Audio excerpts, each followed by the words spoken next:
shot at a time.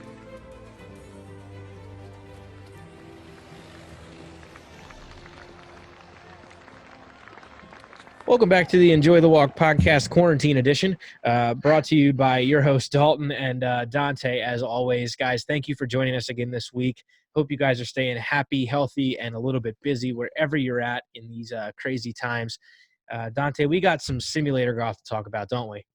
Yeah, you and the good old Opti shot sounds like. Tell you what, the Opti shot too, man. It took a little, forward thinking, I think, to truly get it honed in. But now that I've hit probably my fair share of 1,000 shots on it, I think we've got it dialed in, man. It's been a lot of fun these last couple of days.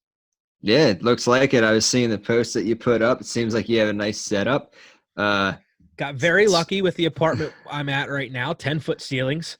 Can swing a driver. I mean, just bombs away, let it loose, So blessed, absolutely blessed to have the room to hit this simulator full go. Now, is it so? Correct me if I'm wrong. It's technically in front of your. Is it in front of your TV? It is, right, so and then it kind of leads into the right of the kitchen, like yeah. So if is. those people who don't follow us are interested on like how I've got this thing set up, it's pretty funny. I basically overtaken the entire living room. My roommate had no say in the matter. Actually, he approved it. He was cool with it. So I'm not being an asshole roommate, but yeah, I've basically taken over the whole living room. My TV is on the far wall, and right directly in front of my TV, we actually have this huge desktop kind of modem, big tower desktop that I've plugged in the OptiShot to. Basically, that plugs right into our TV. So I have the TV as like our simulator monitor. Can basically play, YouTube or Spotify behind it to crank the jams as we're playing little OptiShot. And I bought a fairly inexpensive, shout out to Go Sports. Their inexpensive golf net. It's a 7-foot by 7-foot. Not too many people make a net that small. I wasn't able to buy like the big 10-footers like most companies sell. Wouldn't have fit in my apartment. Like it would have covered my roommate's door to get into the, to his room. So I bought a 7-footer. It works perfectly for our apartment. Doesn't take up the whole place. And yeah, man, foam balls, real balls, whatever you want to hit. I will say the OptiShot has an option for no golf ball, and you can just swing at like the point, the little dot on the receptor. Hate it. Absolutely hate it. Not a good option. Yeah, I would have to hit something. I mean, I can sit there and work on my swing and take full swings, working on, different aspects of where I need to put the club. But if I'm actually going to play, whether it's obviously real golf or even simulator golf, I have to be hitting a golf ball, whether it's foam or solid. Now I will say, and this was pretty cool because like I just said, there's settings for the foam ball and settings for the real ball. Going back and forth between a foam ball, a real ball, and back to the foam ball, you really, really, really develop some face awareness. It's almost like weight training. Like, how like baseball players swing with like the sleeve and the weight on their it's exactly what that is, but like for golf. So you hit the real golf ball a couple times, then you hit the foam ball. Your hands just act so much quicker going from the real ball to the foam ball. You can really gain some awareness of like where your face actually is coming through the ball. It's something I figured out today that was kind of like mind blowing. So yeah, like basically I've been going back and forth just kind of at the driving range on this simulator, hit like 10 or 15 shots with a real ball, then hitting like 10 or 15 with a foam ball, and just kind of playing back and forth. I've really been able to gain a really good awareness for where the club face is at. So what clubs are you hitting with a real ball and a foam ball? Are we pulling driver out? Well, can you swing driver in your house? Oh, I can swing every club in my bag in the house. Well, that's good to know. So are you teeing it up with a nice solid like Titleist Pro V1 with the driver, or are we putting that on a foam ball on the tee? What do we got going on? So here's the conditions, right? When everyone is gone, I'm teeing up driver, real ball. When there's people when my roommate's in the apartment, it's foam ball all day. The noise in my little apartment, my little 2-bedroom, 2-bath, 1 kitchen, shared middle space, the noise this driver makes when you crank one up. Oh boy. And My roommate was coming home from getting groceries yesterday, and he parked one full complex down and said he heard me cranking driver in because the window was open. So yeah, so there's kind of like, curfews from when I can tee up a real ball and when I can hit foam balls. But yeah, man, every now and then it's nice to just let loose on a full driver swing with a real ball every now and then. yeah, and I noticed you posted a 2 under 70 at Phoenix. Was that the course you played? Oh yeah, So TPC so Phoenix Open, Scottsdale out there. We got our ball around there pretty well. I so you will.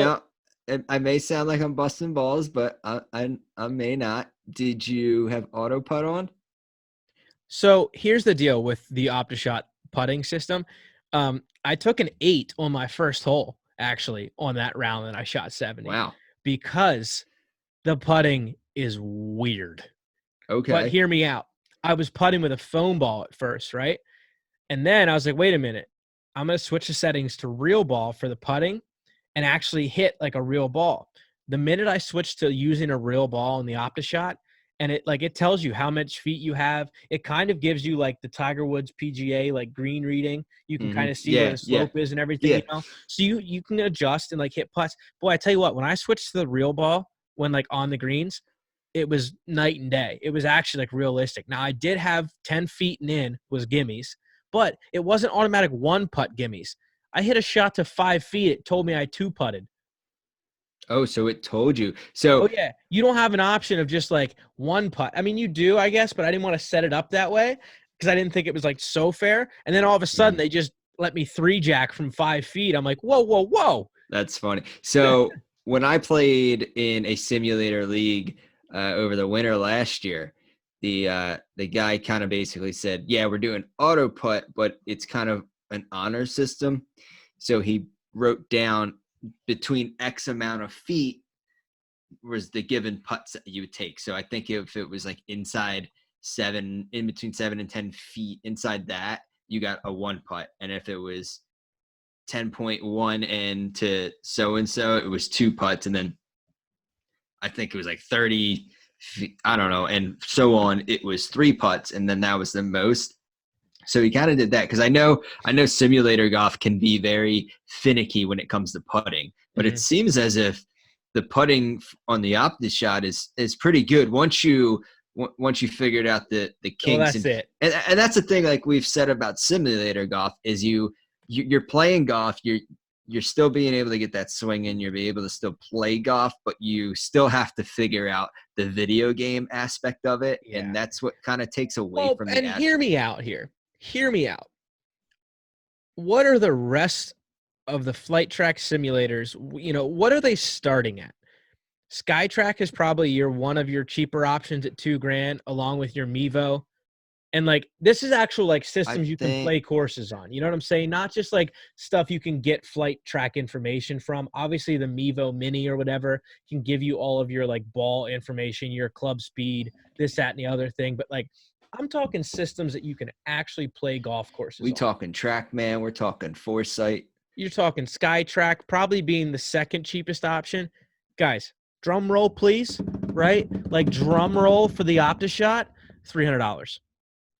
That's and you're getting some pretty good data off of what you were playing. I tell you what's the most impressive part about the OptiShot, and yes, I'm turning this into an ad for the OptiShot because I realize a lot of people don't have it, and I want matches. So I'm promoting the shit out of this so I can get people in matches in the OptiShot. So no shame in what I'm about to say. If I had room, I'd get one too, and we'd be done. We'd be pushing a lot of content No there in doubt. quarantine mode against some YouTube matches I have to virtually. say, the most impressive thing is it gives you swing speed. It gives you your takeaway path. It gives you your swing path coming through. It tells you if your club face is open or closed at impact, before and after impact. So it tells you all that information. So basically, I mean, like right there alone, you're getting all the information you need to understand the points that like where your golf swing's at impact. Because let's be honest, at the end of the day, if you're working on stuff, that's all that matters. Mhm. Where's your club face at impact? What's the path in takeaway? What's the path coming through? And what's your swing speed? Like maybe you don't have the right shafts or something like that. But like I mean, it gives you all the And necessary information to actually make good swings and make improvements in your game. For sure, because and if no one's gone to a fitting and you go to a fitting, a lot of time the fittings that I've gone to, we've utilized TrackMan. So you get every single type of data. So you're seeing spin rate, you're seeing every little data entry, and that can be overwhelming to the general, just to the general public, to your basic amateur who wants to get a little bit better and maybe hopefully dial in some dispersion they're seeing or see what's going on. And they say they want to get new clubs and kind of get something that's a little bit fit more for their swing. That can get overwhelming when you see all the numbers. But at the end of the day, like you're saying, for an amateur golfer to kind of fix, to have the best without paying like thousands of dollars in like teachers and whatnot. But obviously the teachers and the instructors, I would still recommend they go to them because they're the ones that study this and have the knowledge base and can definitely tell. But if you're someone who really wants to, especially now, if you just want to learn on your own and just even learn the game and understand the swing, that's what you need. Just understanding like, all right, well, why is my ball going right? Why am I slicing it? Well, maybe my path is, a little, I'm taking it outside and bringing it in and the face is wide open. And now we're causing some right spin. And that's where the ball's, you're starting to see go left and then starts slicing back right for a right-handed golfer. So that's perfect to see that the OptiShot gives you the little list of data, but the most effective data in order to, this is what I need to work on to eliminate this aspect. Absolutely. And the best part is like they have driving range options, but like I said, like we just mentioned, I played the golf club at Scottsdale, which is called in the game, which is TPC Scottsdale, where they have the Waste Management Open. Mm-hmm. There's like 12 courses that are included with this thing. The Kapalua Golf Course, St. George's Royal Golf Course, Torrey Pines North and South, Warwick Hills Golf Course, Bethpage Black.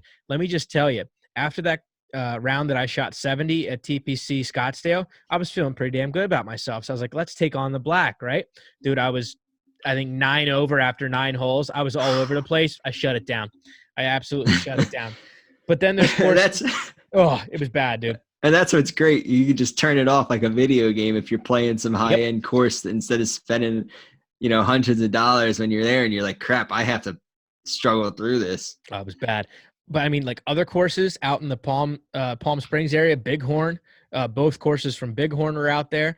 There's Cog Hill, there's Royal Livham and St. Anne's, there's the old course at St. Andrews. I mean, guys, let's be honest for a second. $300 for let's be honest, rudimentary system. It's not going to knock your socks off with information or graphics, but it gets the job done and you can have some fun and get some swings inside for probably a total package, if you buy the net, the mat, and everything, of $500 when you're all said and done, to your door, ready to play. Guys, it takes one USB to plug this thing in, and you're ready to rock all day long.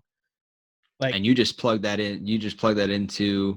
I used to plug it into my laptop. Now I plug it into our desktop tower that we have. Okay. But then the tower's got an HDMI that runs right back to So you're linking it up to a computer. Yep. And then if you have a HDMI cord, you can hook the computer up over to a big monitor, and now you have a nice screen. The cool thing I heard one of my buddies doing, he actually puts it into his iPad, right? Like he links it up to his iPad somehow through a connector, and then he Chromecasts it to his TV, so it's wireless.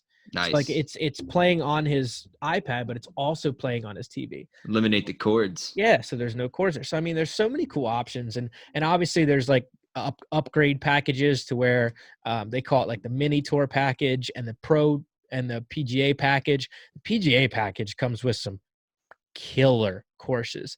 It comes with Steel City Golf Country Club, which is Oakmont. That's the funny thing that I had to laugh my butt off about the whole OptiShot system. There must have been copyright issues when they went to design all these courses, so they just gave them different names. Well, nothing matches the actual course name, but Southampton Hills, Shinnecock, Shanghai International, it's where they had the Zozo, just all kinds of cool stuff like that. Le Golf Albatross is where they had the the Ryder Cup a couple years ago in Paris. I mean, and a lot of good courses. So depending on how much you want to pay for this thing, you can obviously spend some money and play a lot of professional tour design courses. But man, I'm telling you what, for $300, this thing is knocking my socks off of having a very, very good time and giving me great information. And that's funny because a lot of so the golf, like I don't have the room to put up a net or an opti shot. I wish I Mhm. did, or I would totally do it. Might have to convince you know, see if we can do a little work in the in the garage, see if I we was can gonna hook say, something Dante, up. I've seen your living room. You have vaulted ceilings in there, buddy. I Do know, some I convincing. know, I know. But no, going back to like the course names on like the video game aspect, the golf club, they have a lot of courses that are different names, but it's literally a court. Like here you go, this one I was playing, it was called Firethorn National.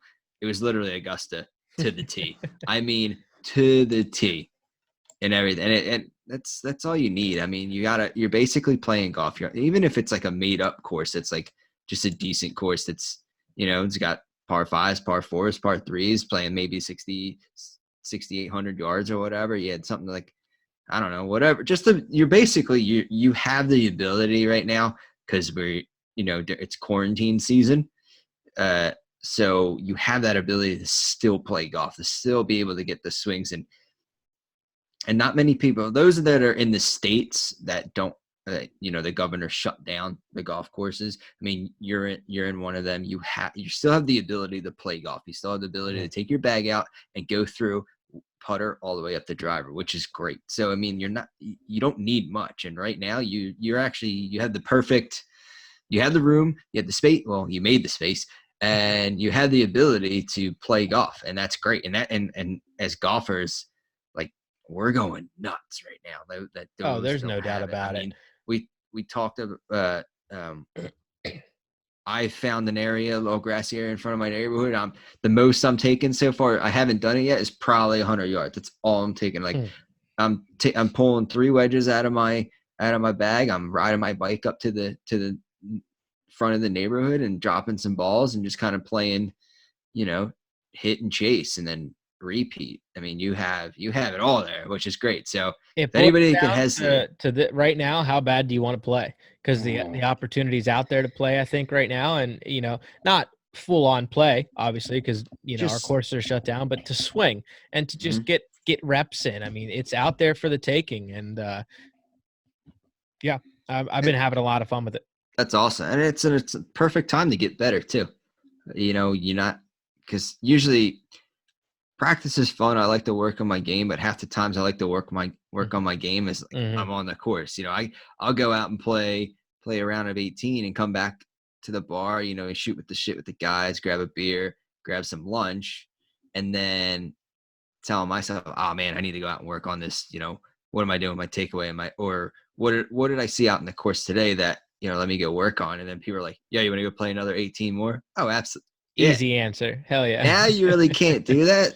So now's the time to, maybe invest in, working on that game to get yourself a little bit better. So when that time does come, which it will, let's we're all in this together. It will.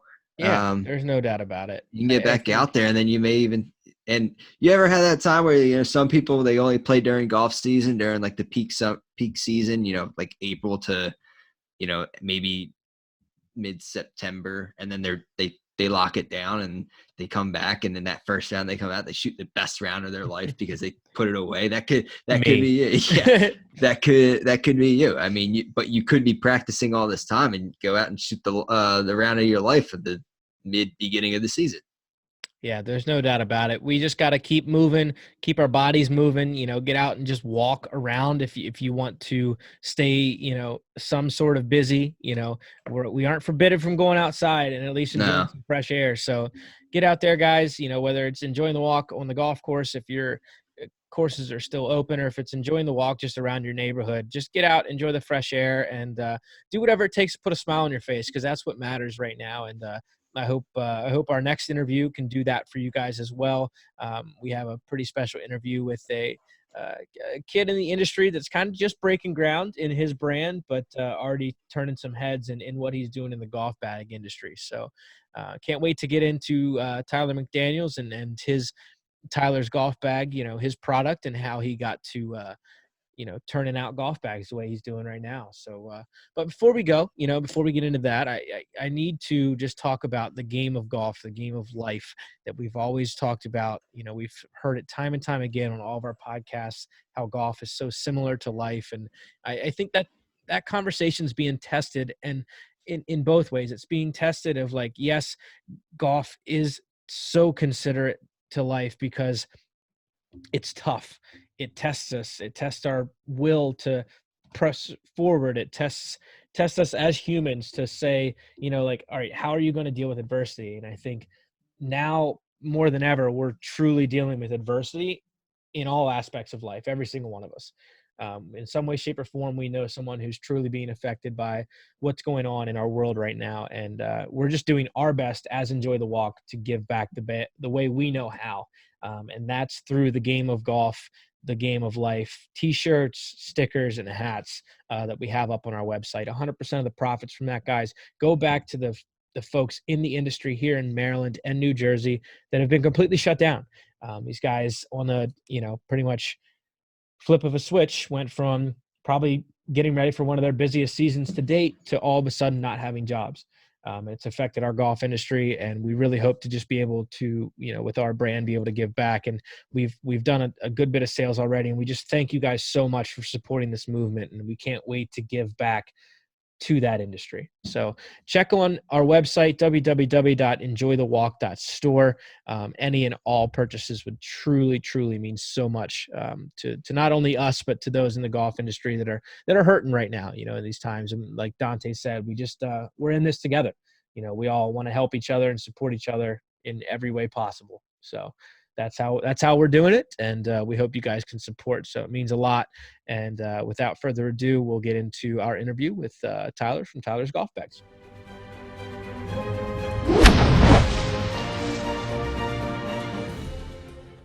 Welcome back to the Enjoy the Walk podcast. I hope wherever you guys are quarantined here for the time being, you guys are enjoying yourselves, swinging the sticks. Dante, I heard you got yourself quite the setup. Yeah, I do. I'm dying over here though. I'm itching to get out and play. Courses are on lockdown, but I know a lot of people are starting to find ways to play indoor golf. A lot of nets are being made. A lot of nets are being bought and sold.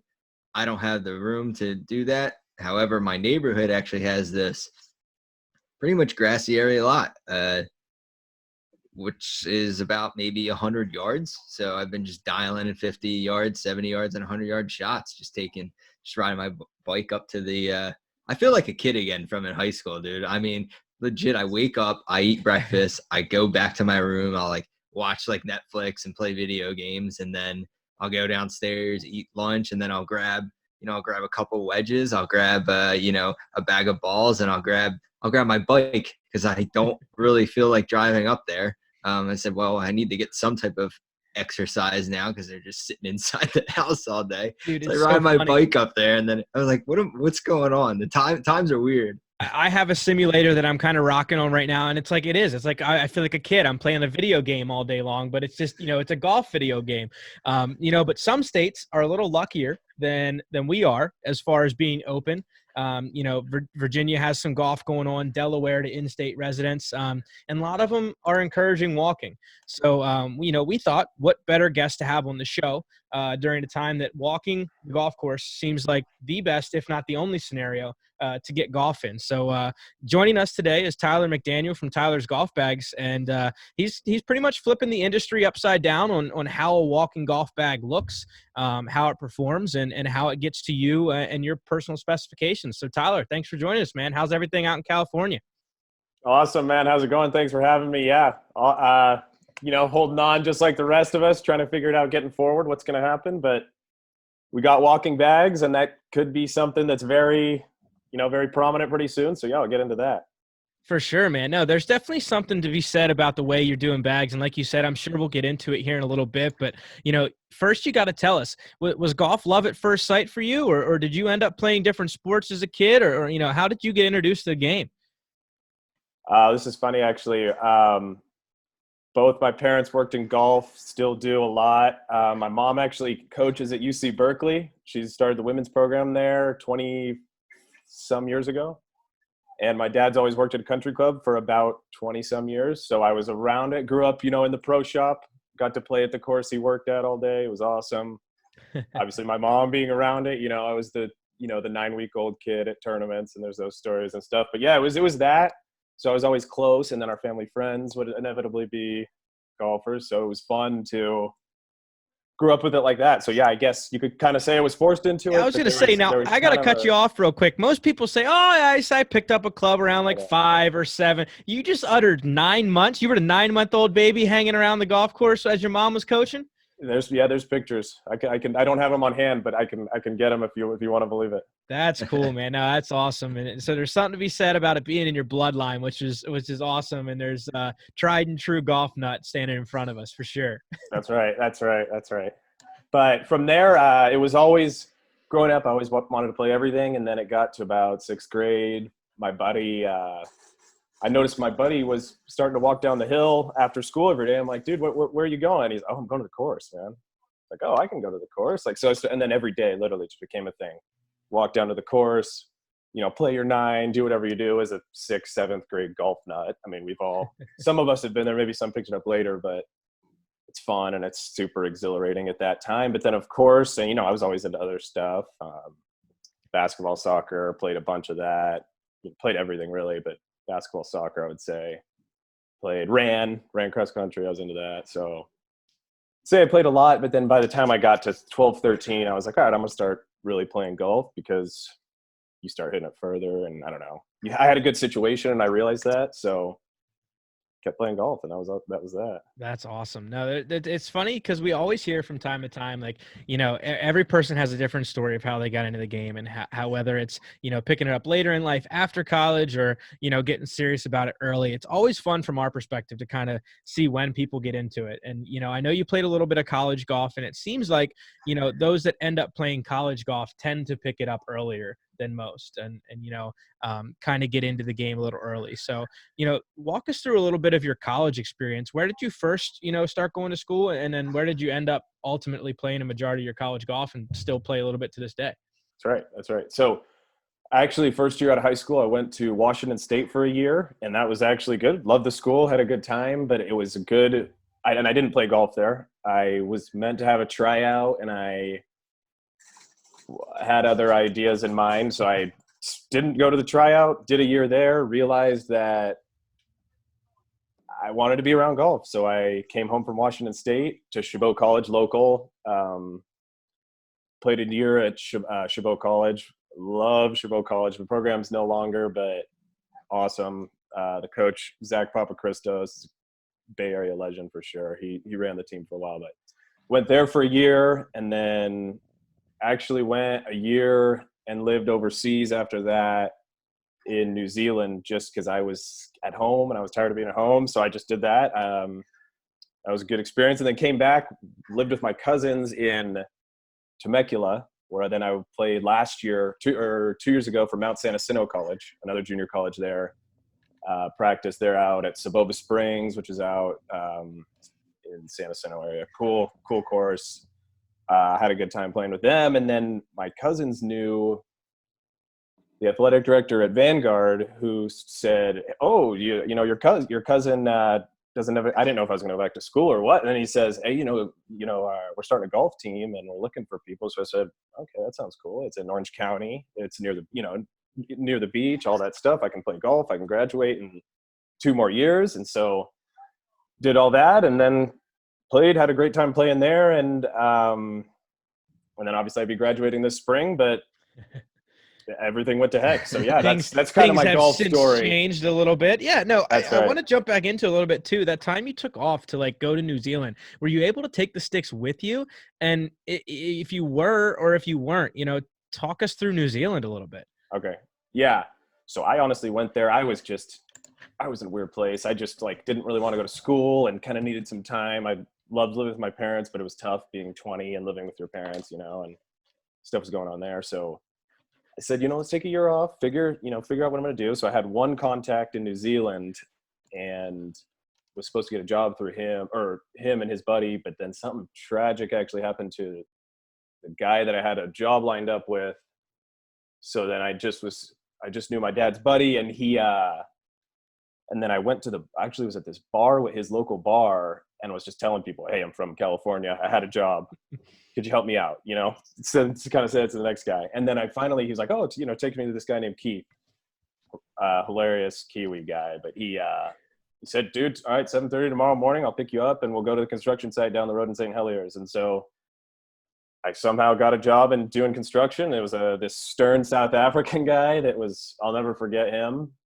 But he ran the show. He did a great job. And so I was working. So then I literally worked construction. And then on the weekends, I'd travel around. And my friend was in Sydney at the time, which is a 2.5, 3 hour flight. So I went and lived with him for a couple of weeks. And it was just a good year to reset. And, I wanted to do something tough too. So the construction was tough. And they give me crap for being, the young American kid. They loved, that was always funny to them. Oh, I'm sure that played well and often on the job site. I can imagine. Yeah. Oh, they loved it. They loved making fun of me and stuff, but I was into it. So cool, man. And that's awesome too. Cause I feel like not too many people, whether it's going to college or figuring it out, once they get into college, kind of feel like, all right, well, I either have the option to go and just do it or go and drop out. Like not many people have that like reset year and then like end up going back. So I feel like that's really cool to be able to hear that like someone like yourself has done it. And then obviously is starting to see success, in their own personal endeavors of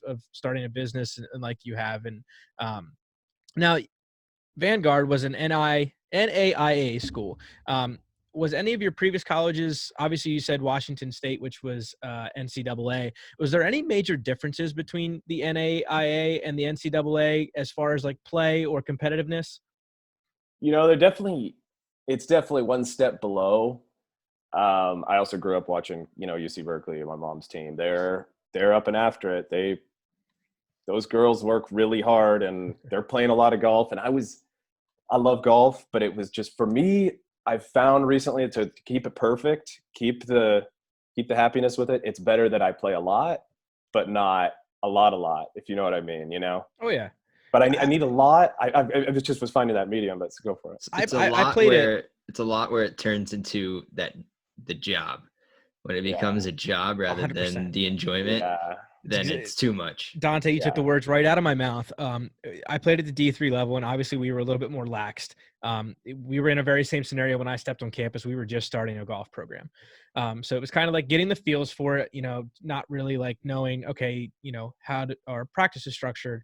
We had a basketball coach that kind of came in and ran it as like a JV basketball squad. It wasn't that intense, but Isaiah, who's usually on the podcast with us, he went to college at Liberty University, which is a Division I program. And he left high school saying, this is my job. Like I'm going for golf as my job. I'm approaching it as a job. I want to work 40 plus hours a week at it. Like that's what I want to do. So there's just two totally different mindsets there. I think from a lot of guys that go to the D1 level, they know it going in that it's like, that's their end all be all. And they're going to make a run at some sort of professional ranks after the Division I level. And I think from our D3 perspective, it's like, man, we're just happy to play and play a lot and know that that's not the end all scenario is playing golf for a living. Right. Yeah. It just, when it was like you said, it was a good way to put it. Once it gets to a job, it's just like, yeah, that's perfectly put. So yeah. Now, I want to talk a little bit too, because I don't think we've mentioned yet, what was your major in school? What did you end up, well, you would have graduated in the spring this year. What were you going to study that might have led you into starting your own company? I was a business administration major. I was always doing that kind of stuff. Was always interested in that. That was even before the dawn of like starting to, thinking to start a golf bag. I was just genuinely interested in that. And I thought it was probably the quickest way to financial freedom was to, have a business major and do that. Yeah, definitely. I feel like, and maybe Dante can speak on this too, because that was similar to his background, is more on the, like the finance and business side of things. But I feel like, no matter where you go in life, even on the like, as me myself studying architecture, you need, if you want to run your own firm down the line, a business minded set. You need to understand how a business works, how to meet profits and stuff like that. So there's so much you can get into. I feel like the world is kind of your oyster almost as a business major. You have so many avenues to go down. You're not locked really into one lane after you graduate. So it's really cool to hear that was kind of your That's background. the positive and negative side of it. It's so broad, depending on what you go for. Like accounting is a little bit more, one one road you're going down that way. But if you're going for like business administration, or you do something a little more on the broader scale, it opens up for a lot of opportunities. But then it twists your mind too. It says, well, oh crap, like, well, which road do I want to go down? So it's got its Right. positives and negatives, but it's definitely something, I've picked up a lot of skills from my classes, and I've been able to take them to their workforce and then even bring it to here. So it's always good to get that education. And then even if you have a business degree and you want to learn other aspects of it too, because you start a business, you start like design, so now you got to figure all that out, the graphic design work, all that, the computer details and how they use those types of applications. So it goes hand in hand. So definitely, if anybody's out there going to school for one thing and, pick business up as a minor, or vice versa. Yeah, Something no like that. doubt. I feel like there's so Recommend many that. ways it can lend to just being beneficial down the road, and kind of helping you out in whatever you find yourself getting into. Now, I have to ask, the bags. Did you make one like out of the blue, and you were like, and I can make something better than the rest of the bags out there? And is that how it got started? Or how did you get started in saying, golf bags are what I want to do? All right, here we go. So I remember I was at junior college. If you want to know if there was a moment per se, I want the moment. all right. Well, this is as close as where we're going to get to a moment, but I'll give it to you. So it was actually my dad's course. They were actually demolitioning the old pro shop, which was like from 1920 something, and redoing doing a brand spanking new one. This was a couple years ago. So it's done now, but the days before they were about to demo the whole shop and bag room, there was I remember my dad and the assistant pro were cleaning stuff out, and there'd just be these bags, stuff that like was so old that, it just kind of got put in a nook and no one ever saw it. So we were uncovering, stuff from the 50s. And then there was like this 50s bag that was super skinny and like cool, leathery looking. And I was like, dang, that's actually kind of cool. So it was pouring rain, but I remember I picked it up and I was like, all right, going to play with it. And they're like, dude, come on, what are you doing, man? Like, no, I'm going to play with it. Like, this is cool, all this stuff. So I could, did a couple holes, and I was like, this thing's cool. Like, I feel kind of cool with this thing, and then I remember I went home and I like bought some metal wire, like aluminum flat bar from Home Depot. And I was putting that in it to give it some structure, right? Like this one, I'll get to this one in a second. To give it some structure, would put a little bar in it, but it was just a little thing. And then from there, I was like, go on YouTube. I've always been super into, creating stuff like that. That's why there's a sewing machine sitting right here at the kitchen table, like that kind of stuff. But it was from there. And then from there, I was like, dude, I should just do my own bag. Like what, like, and literally from there on, it was this feeling in my stomach, like, dude, you should do these bags. And then I swear, I'd wake up in the middle of the night, dude, what are you doing? Like, these bags could be really cool. And for me, I was sitting there because I started thinking about it too. And like, all the bags are the dang same. It's the same bag. It's either you show up to the bag rack and you go Titleist, Callaway, Titleist, gray, black, gray, black, gray. It's like, what are we doing here? There's guys showing up with knickers and pink polka dot shirts and whatever hat, he can do it there, but he doesn't have the ability to do it with his bag, and I was like, this can't be that hard of a fix. So that then I just started buying stuff from Home Depot and finding welders in my area, talking to them, trying to explain it. There was like a year period where it was like trying to explain something with your hands to someone who doesn't know what golf is and where pockets are is not easy. And that took 2 years, I would say, of like explain, okay, we need this, like cylinder with this, and it just wasn't working. Yeah, I can So only then imagine going from like a most welders have a either very very like automotive technical background, or they're working on high end parts and stuff like that, to get them to like dumb it down to almost, I don't want to say dumb it down because the golf bag is still a very awesome piece of art, but it's like to dumb their technical minds down to just like right, hey, golf bag. I can't right, even right, imagine how difficult that conversation must have been. right. And then they'd be like, oh, okay, so be some stern old guy, and he'd be, okay, so how many thousand do you want? I'm like, okay, next one. You know what I mean? It'd just be like we'd almost get there, and then you just like, they just can't, they just don't. So it was tough finding the right people, and I actually took it to the welding department at Orange Coast College. That's how we actually figured out getting the original, this frame. So this is actually the first like usable bag we ever made, if you can see it. And it's just super simple skeleton like that. So divider, which gives it a, structure, right? And then just 2 pockets, like phone and pocket. This obviously wasn't enough. And then the rangefinder pocket up top. Nice. Now, for the people that aren't watching on YouTube, the podcast listeners, he showed us basically a metal frame bag with a nice white leather around it. And it basically had an exoskeleton inside of it that was a majority of metal, if I'm correct. And then basically had aluminum, and then basically had a circle at the top with an X across it, and pretty much went straight down accordingly. So really neat. And I guess that was, you said, your first prototype to get made officially. Yes. So we had the frame done. We were taking the frame around to people. I guess this was when I was doing it, but yeah, I was taking the frame around to people, and then we had the frame, and then I'm taking it, different. Okay, could you sew this? Okay, could you sew this? Did give it to 6 people.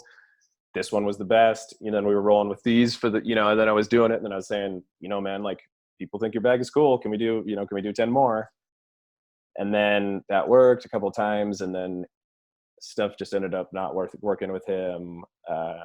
We stopped seeing eye to eye, but we took a different route from there. But we know we can go back to this if we need, and that's on the schedule for sure. Nice. So there's definitely like some tricks up the sleeve, I guess you could say, as far as iterations and designs down the line.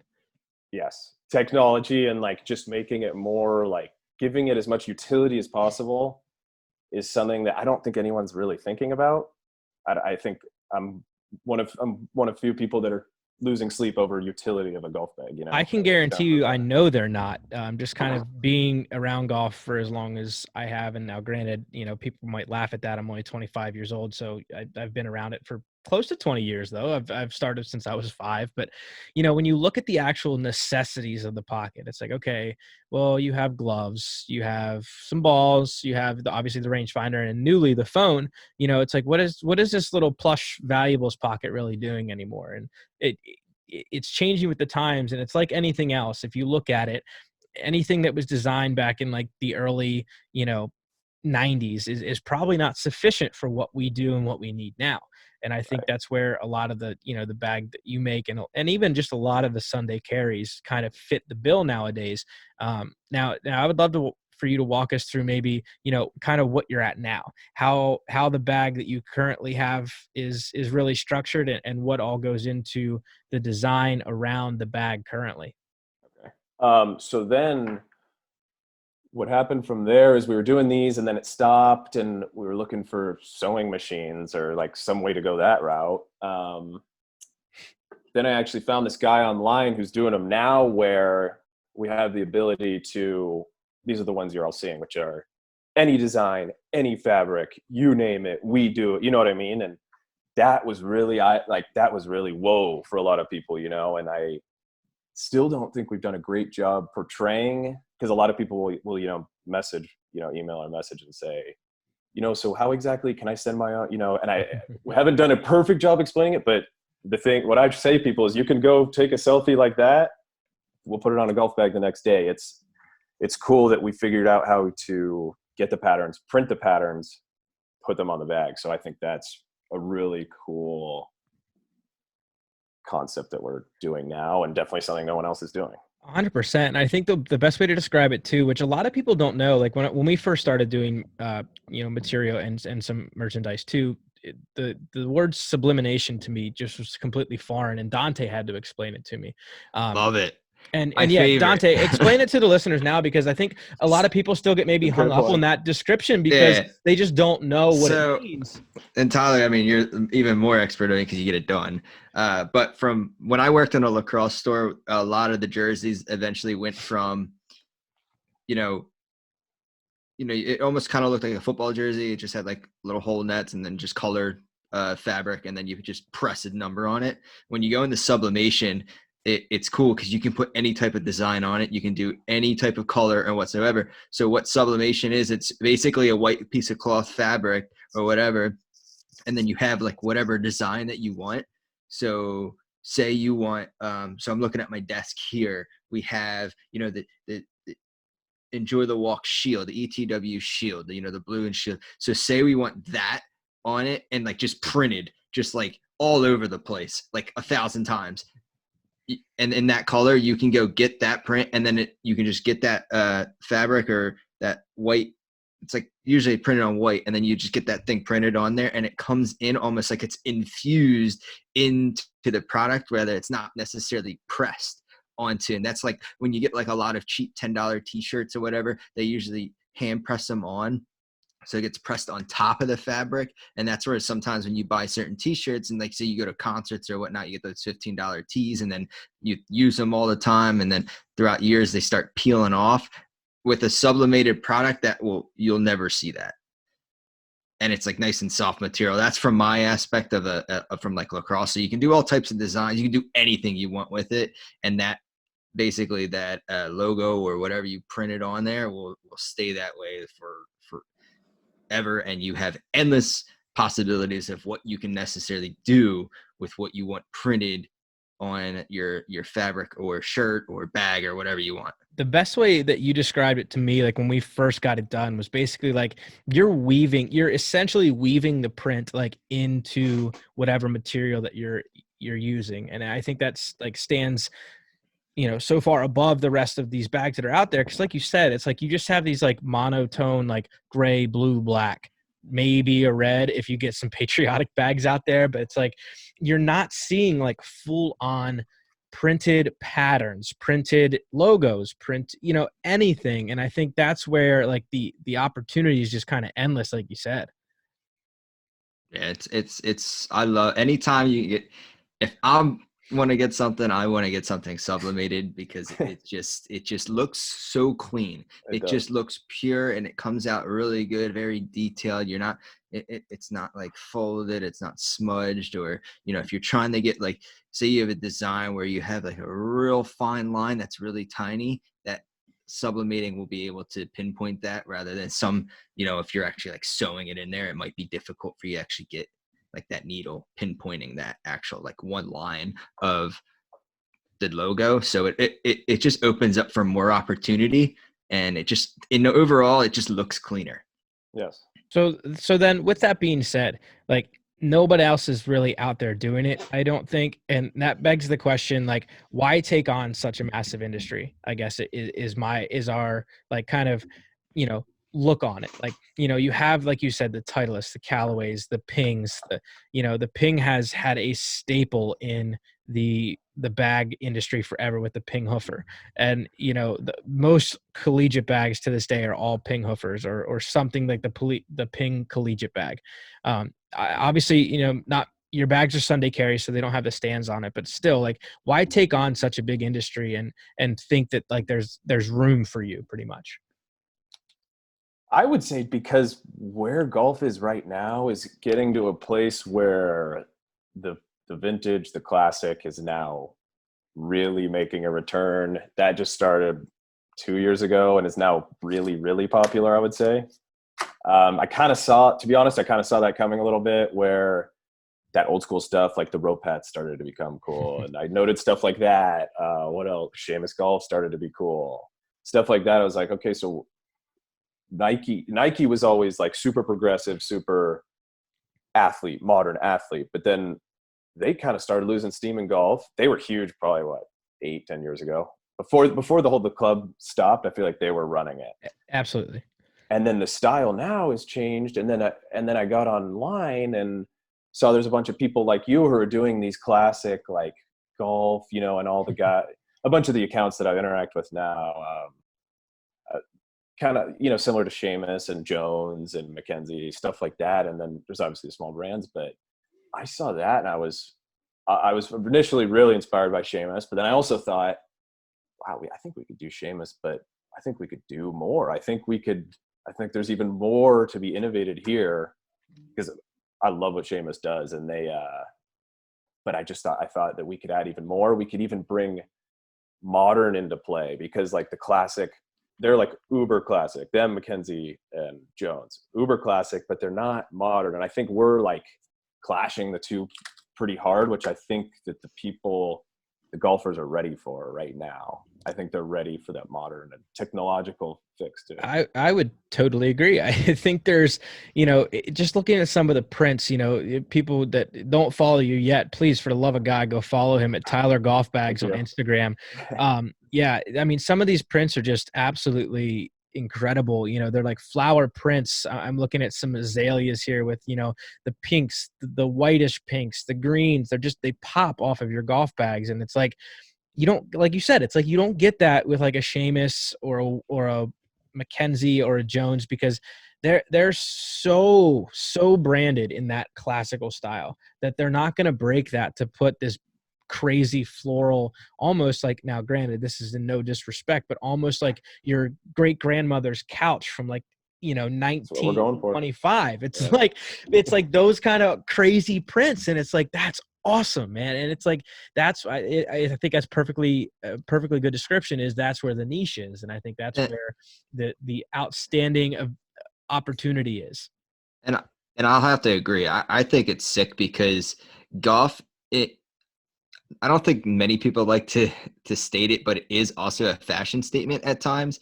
But what you're saying is you're bringing back, and everybody loves the where the game came from, the classic, that touch, that vintage look, and that vintage look is coming back. But if you go back, like even like when you look at the Seamus, the Jones, the Mackenzies, and even your bag, it's got that classic style, which it's almost an appreciation to what golf at the time went up and coming to like what it is now. Because like you were saying, Nike, to me, so Nike, they're huge. They were huge in the club making. They're huge in all their type of merchandise. However, they're still on the course. They're still in the field, and a lot of the athletes are Nike clothing athletes. So a lot of these players are, they're all wearing the same.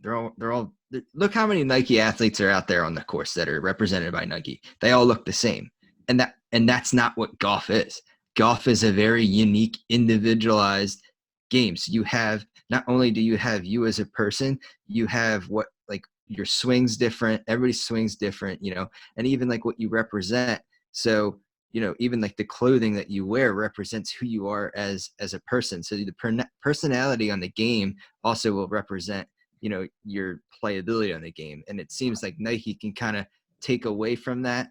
And I'm not bashing Nike, but that's just their brand. It seems everything's one dimension, rather than like what you're trying to do is and you see like Jones and all them, they're bringing that vintage aspect, that vintage style back, which I really love. I love that aspect, because even if you go back and look at Google images of like Ben Hogan and Bobby Jones and Lee Trevino, they had this swagger that they brought to them, and like their style and whatnot. And that's kind of what your bag's also doing, is you're bringing that vintage, you're bringing that uniqueness, and you're bringing that individuality coming into the game. You have that classic style, but you're bringing that uniqueness. You bring that personality, and that's what I love about it. And that's what you're seeing into the game, and that's what golf is. You gotta let the individuality bring with what's coming. And I love it. Now, speaking on that individuality, talk us through the design process. Like if someone reaches out to you today and says, listen, I've got a print that you've never done before, how do we get it done? So if you have a print that you have in, digital file. So like whatever, JPEG, PNG, it doesn't, well, they're all the same. You have it on a digital file. I mean, I just say that because the one thing it can't be is like, I'll get some where it's like, they'll send me a picture of like an eBay listing for like a shirt. And I'll just be like, this pattern's great. And I wish I could, but unless you can find it online, I can't do it. So, which actually leads me to another thing is there's these online vector is it's essentially an image, but it's math based as opposed to, you guys probably know this, but math based as opposed to pixel based. So if it's this big, if you make it this big, it's not going to lose resolution as in, but if you did that with it. So any vector, anything, if you send that over, we can do it. If it's a picture, if it's a selfie of you and your grandson, we'd love to put you and your grandson, anything, you know, any video file or any picture file, we can put it on the bag. And I was just gonna say, if you were that's starting the to put future video, right if you there. were putting videos on bags, I was about to end this right now and start talking some proprietary information.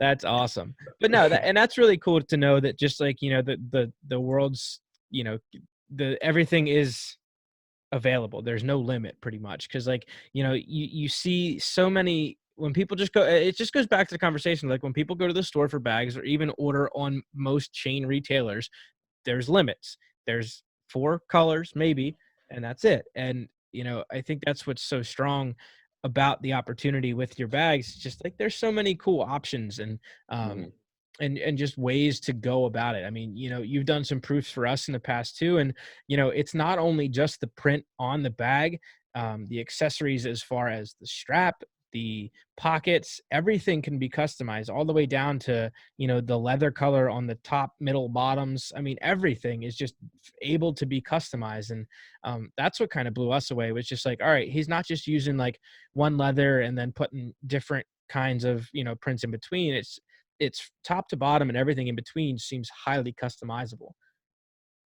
Yeah, and that's actually become cool because something I didn't think about was actually how the consumer and the customers would shape like innovation and future customers. So, for example, there was one guy, I don't remember who it was, but he said, "Hey, what if I, you know, put my name on the strap?" I was thinking, you know, put your name on the strap, like, yeah, I mean, yeah, you know, it was kind of like, well, no one's done that, but that actually sounds kind of awesome. And if I don't know if you've seen any of the ones with like the sublimation personalization on the strap, that looks really cool. And I finally got one for myself, but I have mine coming, and I'm putting that on mine. I think that's the coolest thing to have because it's just right there on your strap, and it's a really cool piece. It was cool to see actual others, you know, take ideas from people. You know, that was cool to see that. Just like, wow, it's not just my creativity now everyone's, you know, chipping into this. I think that's so strong on a design aspect. I think that's a lot of the ways that just different businesses grow in general. You know, it's taking something that, you know, maybe a customer, you know, has never asked for before. And all of a sudden, like you said, you get that one request and it's like, holy crap, you know, I never thought about that. That needs to be on every bag. Like that needs to be an option for everybody, because that's so amazing. It's like you said, once you get it there, it just pops and it's on your shoulder, and it's game changing. And, you know, I think every business sees that in some way, shape, or form. And that's just a testament to you and the, you know, and the ability to grow and to be able to take customer, you know, questions and make them reality. So it's really cool to be able to see that, you know, you aren't just stuck in, you know, okay, I've done it this way, we're only going to do it this way. It's like you're able to also build, grow, and expand on the designs that you have in-house, and aren't afraid to kind of just push the limits on even your own designs, which are already pushing the limits. Right. And it was always, even when we were doing the old aluminum ones, I will say I always was super open. It was always like, it was my thing. And I tell people, hey dudes, I'm making a golf bag. And, you know, people say that we're making a golf bag. What do you know what I mean? And then, but then I'd say, what do you think? And I'd always leave whoever it was, my 5-year-old cousin. I'd say, what do you think? What would you do? You know, if whoever it was, I mean, you know, I talked to some people who played a bunch of golf, to, you know, just friends and family, and they whatever. I just let everyone just give me what you're thinking and give it, you know, because I didn't want to. I wanted to, in all humility, just like gather as much creative power as you possibly could. And I think that's what's done a lot for this product, is like that we've been so open, just like, give it to me, you know? Yeah, 100%. You almost have to be that when you're starting out with, you know, what starts out as a prototype and grows into, you know, your version 1, version 2. Now you talked a little bit earlier about, you know, there possibly being things down the line that you're looking to evolve into. What's maybe next step? You know, I don't want to go into 2, 3, 4 steps down the line for you and release something you're not ready to, but you know, what's next step for you? You've gotten kind of this awesome setup going and people really are responding well to it. You know, what's the next kind of addition or maybe even just kind of step in growing what you already have? Awesome. So we actually just started taking orders. I remember I was able to finally take orders like on February 13th. So that's almost 2 months now. But after a month, I started actually getting, and now I'm working on getting hats. And I mean, after it took a while to finally feel like a legitimate golf brand. And now with where we've gotten recently, I feel like now I'm online all day trying to get hats, everything, you know, and bringing the same creativity to towels. I really want to do, because I feel like that's kind of the same deal. I feel like towels also have a lot of room to be very customizable and cool. But as far as the bag goes, I think we're going to go back and bring back the structured frame. I really like the structured frame. I like the way that it's not going to slouch on you in the cart, which is huge. It just makes it a little easier. And I like the look, and I think people think it's cool that it's just it's just different. It's just so different. I think. Yeah, and I guess talk to me too a little bit, the weight difference maybe between the aluminum bag and what you have now. Is there much at all? I mean, or you know, how much are we giving up going to the aluminum? Honestly, not that much. This one has a really hefty skeleton, but ever since then we've just been cutting. I've just, okay, these 12 inches could go, these 12 inches, you know what I mean? Just slowly getting them down. And now it's like, it's not even much of a skeleton. It's more just 2 circles connected by 2 beams or 2 little pieces of aluminum flat bar. So it's pretty simple, honestly. But I think the frame, you guys know what it's like to have a carry bag in a cart. It can suck sometimes, you know? It's, Oh yeah. Yeah.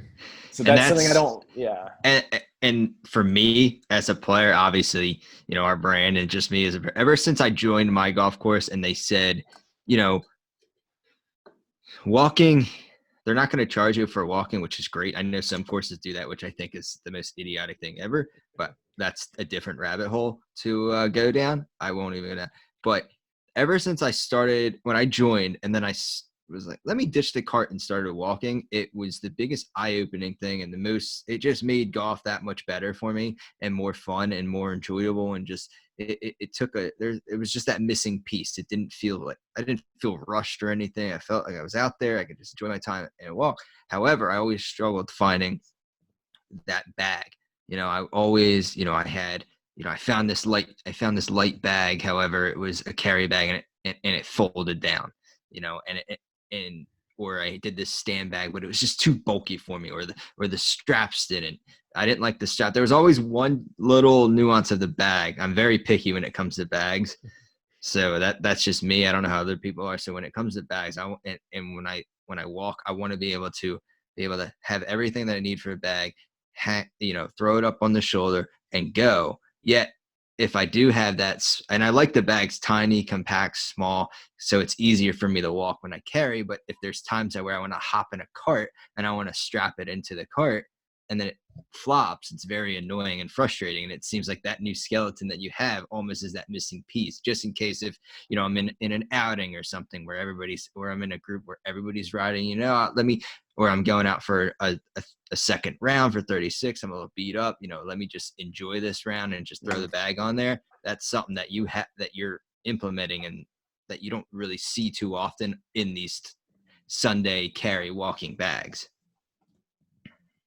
Right. Yeah. And going on from there too, like how you said, I like how it's just nice to have the thing on it's like backpacking. I don't know. It just like gives you that you're kind of out there and it's you versus the course more so. And that gets even into the point, which is like it's beating the golf that has created a negative image is like corporate, sitting in carts, don't even like golf, right?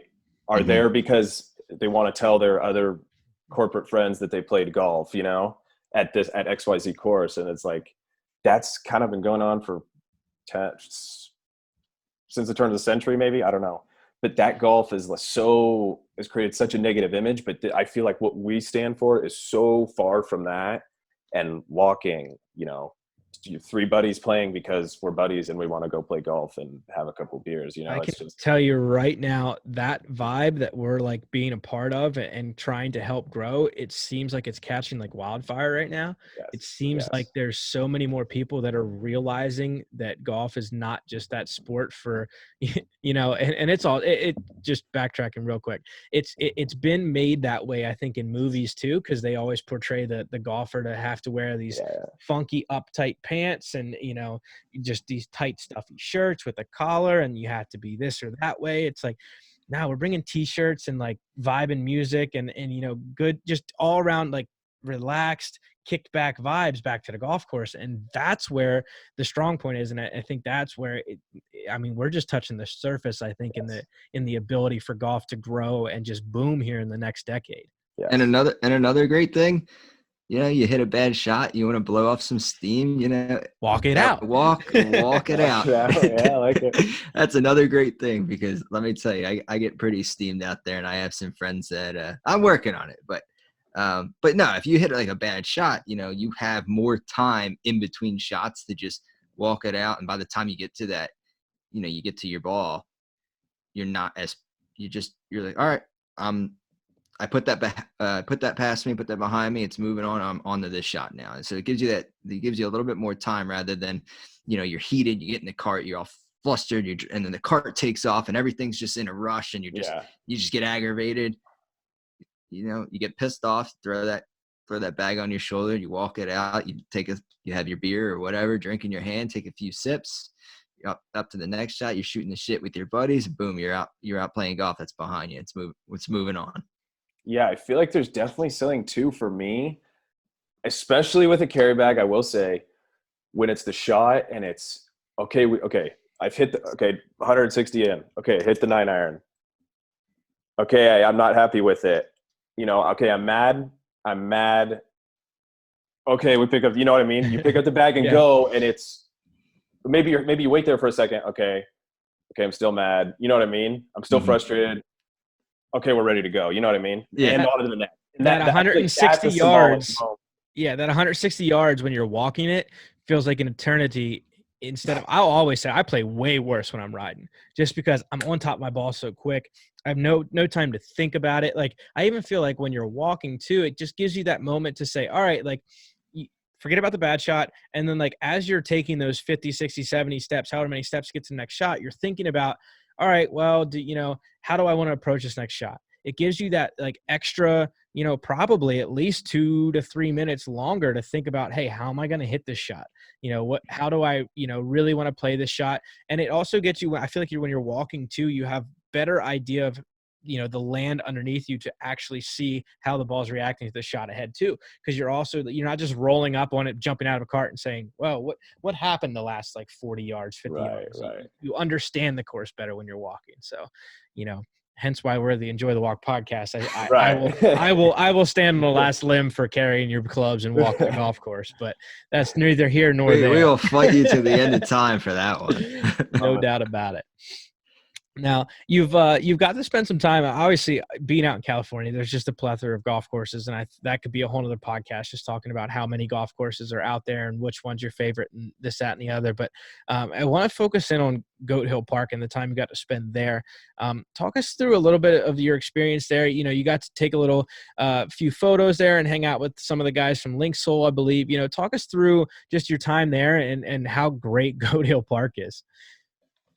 All right, yeah. First off, 2 years ago, I was on YouTube and saw some video for Goat Hill Park, and from then on, I was just like, "This is the coolest thing I've ever seen in my life."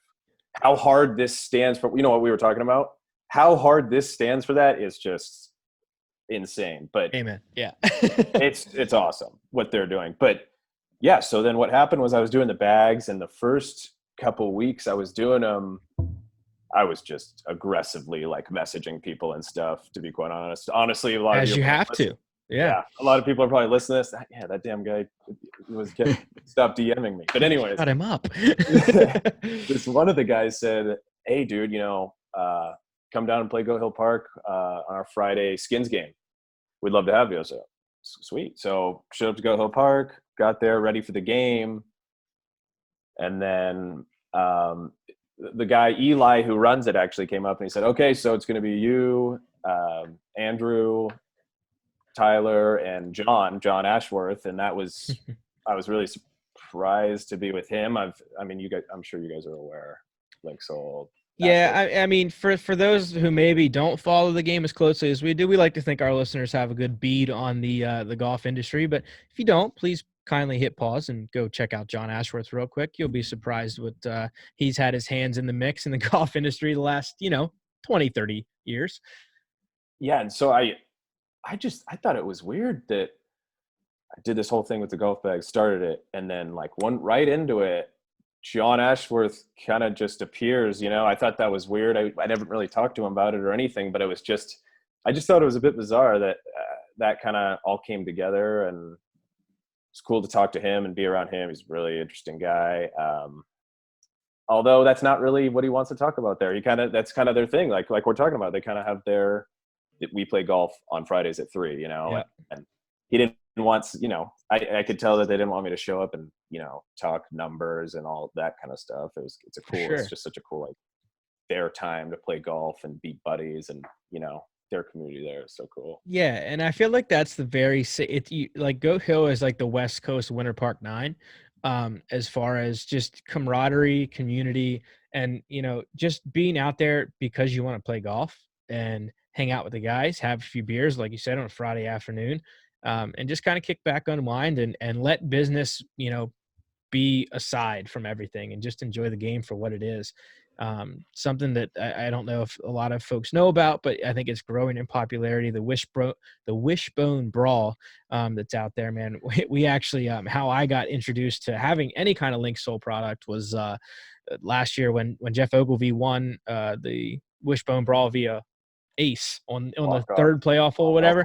I was following them on Instagram, and on their live, I basically said, how great would this be if he walked it off right now?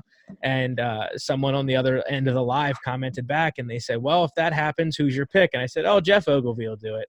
And they said, sounds great. They said, sounds great. If anyone walks it off, we'll send you a free bag.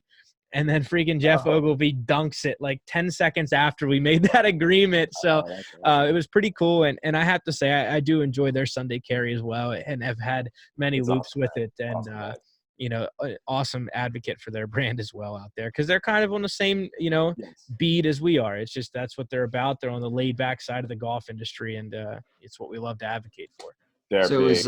Is the Goat Hill Skins game, does that run similar to the Winter Park Skins game? I would say the way Winter Park works their skins matches, it's basically tensomes. You go out, you pick up after birdie, because basically, I think there was about 70 or 80 people down there when we played in it.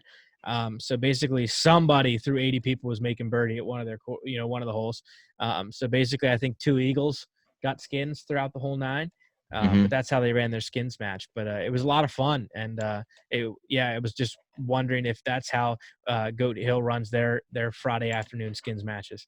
It was more like 5-somes, but in each group I noticed in multiple groups there was like people hanging out or just stragglers. They're just there for the heck of it. And I remember, I'm pretty sure you got a free beer with the fee covers the free beer after the round. So that's cool. And you're super encouraged to come and stay. They have a really cool patio area there. And looks like we might need to start booking some tickets and get out to Oceanside, California for the Skins game. They were open last week. They were doing what I was saying, like a Uber golf kind of deal, like where you would Venmo and get a time and then show up and not have to touch or see anyone. I actually, it's funny you mentioned that because I had seen their practices. I saw them post a bunch about it, and I had actually reached out before they ended up closing. I'd reached out to our congressman, Larry Hogan in Maryland, and I basically said, listen, we're doing a lot of things in Maryland that follow kind of the California way of, handling this COVID-19. But I said, but this course in California is, kind of adhering by the laws and everything, but still running their golf operations. And I said, I think if you were to open up golf courses, you should use Goat Hill as an example of the way to basically run this golf industry right now, because they're doing it successfully and having a pretty good way of keeping their doors open. Now, unfortunately, I think, and maybe you can correct me if I'm wrong, but I think they have since been, demanded to shut down, unfortunately. But it's like you said, I mean, where there's a will, there's a way when it comes to running golf courses like that. And they were doing one person per group, must have a reservation online. Yeah. They weren't really letting people use the practice facilities. So there's, man, I still think there's a will, there's a way to open back golf, because I miss it, man. Right now in California, if you're playing golf, it's full on speakeasy style. I don't know of a course that's open. Or there's probably people doing it, I would guarantee. But I tell you what, there's going to be and it's so funny because like the 20s were the speakeasy of like our past generation, and now like the 20s are going to be our speakeasy of like the golf industry, and I absolutely love it. I'm all for it. I mean, Jersey's doing the same thing. We're shut down. They cannot open. I mean, like we were saying off camera, courses are, people are sneaking on, and people are finding out, and then you have the local police stations posting on their Facebook pages and all of their social media pages, because let's face it, everybody's just drilled into their phone or computer right now because no one really can go anywhere. And they are highly recommended, if they catch anybody seeing, they're going to take the necessary action on you, because it's basically private property. So you are trespassing. So they are going to take action on that. So, but no, I can see that, how depending on where you're at or whatnot, you got the speakeasy-esque of golf courses going on. Hilarious. What a time. Full advocates for the speakeasy golf life. Sure. But before we let you go and get out of here and get back to fulfilling, I'm sure as many orders possible you got going on, we got to ask, how do people get in touch with you to maybe get their design started, and where can they follow you through this design process? Yeah, honestly, right now, the best way to do it is just DM us on Instagram. I check that thing like 4 times a minute nowadays, just because that's the easiest way. It's the easiest way for me to send pictures. So yeah, I mean, literally, I got to have it open at all times. It's open right there. But just DM me on Instagram. There's a post that has all our favorite patterns, I call it, but either maybe say you want that. The easiest way is say you want one of those with your name, or send in your own, and we'll get it moving. Vectorstock.com is a great place to start. It's like a free vector platform. It's awesome. But yeah, do that. TylerGolfBags.com, at TylerGolfBags, Instagram. Yeah, that's the best way. DM, do that. Love to get you going. We're slowing down right now, so we'll even hook you up with some deals. But yeah, we'll love to get you some bags, and hopefully things keep moving. For sure. And if folks have made it this far, be on the lookout for some of the custom stuff that he's done for Enjoy the Walk here in the past couple of weeks. We've definitely got some designs going. We haven't been able to, secure down the actual design we've wanted yet. We're still in the design process, but he's done some killer prototype designs for us, and we're hoping to lock in one. Once things get back to normal, we'll do a nice release at the end, hopefully like end of summer. God, I would hope we're back to normal before that, but we'll definitely get some stuff going, guys. We'll post about that. And if you haven't checked out Tyler's Golf Bags, please go give it a like, give it a follow, and better yet, order a bag, because helping a great brand, a great guy build his brand in the industry. So, Tyler, thanks for joining us this evening, man. We really appreciated the chat, and thank you so much for having it. It was fun. Yeah, man, I hope you can stay busy through this time, and we'll see you on the other side. And everybody get out there and carry their clubs and enjoy the walk.